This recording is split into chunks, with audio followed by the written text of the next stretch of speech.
Welcome viewers, আজকে আমরা কথা বলবো ইন্টারনেট আধুনিক সভ্যতার অবিচ্ছেদ্য অংশ। ইন্টারনেট আধুনিক বিশ্বের সবচেয়ে গুরুত্বপূর্ণ আবিষ্কারগুলোর একটি। বর্তমান যুগকে তথ্য প্রযুক্তির যুগ বলা হয়ে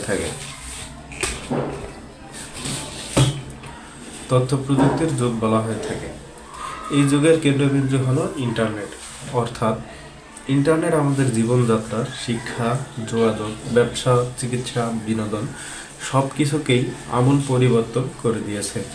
আজ এমন কোনো ক্ষেত্র নেই যেখানে ইন্টারনেটের প্রভাব নেই। একসময় যেখানে চিঠি পাঠাতে দিনের পর দিন সময় লাগতো, সেখানে এখন কয়েক সেকেন্ডে পৃথিবীর এক প্রান্ত থেকে আরেক প্রান্তে তথ্য পৌঁছে যাচ্ছে। ইন্টারনেট মানব সভ্যতাকে একটা নতুন দিগন্তে নিয়ে গেছে। ইন্টারনেটের ধারণা ও অর্থ। ইন্টারনেট শব্দটি এসেছে ইন্টারন্যাশনাল নেটওয়ার্ক বা ইন্টার কানেক্টেড নেটওয়ার্ক থেকে। সহজভাবে বলা যায়, ইন্টারনেট হলো অসংখ্য কম্পিউটার, সার্ভার এবং ডিজিটাল ডিভাইসের একটি বিশাল নেটওয়ার্ক, যা সারা পৃথিবী জুড়ে একে অপরের সঙ্গে যুক্ত। এই নেটওয়ার্কের মাধ্যমে মানুষ তথ্য আদান প্রদান করতে পারে, যোগাযোগ করতে পারে এবং নানা ধরনের ডিজিটাল সেবা গ্রহণ করতে পারে।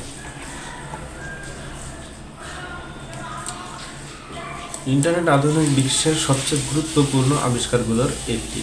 বর্তমান যুগকে তথ্য প্রযুক্তির যুগ বলা হয়ে থাকে। ইন্টারনেট আমাদের জীবনযাত্রার শিক্ষা, যোগাযোগ, ব্যবসা, চিকিৎসা, বিনোদন সব কিছুকে আমূল পরিবর্তন করে দিয়েছে। আর এমন কোনো ক্ষেত্র নেই যেখানে ইন্টারনেটের প্রভাব নেই। একসময় যেখানে চিঠি পাঠাতে দিনের পর দিন লাগতো, সেখানে এখন কয়েক সেকেন্ডে পৃথিবীর এক প্রান্ত থেকে আরেক প্রান্তে তথ্য পৌঁছে যাচ্ছে।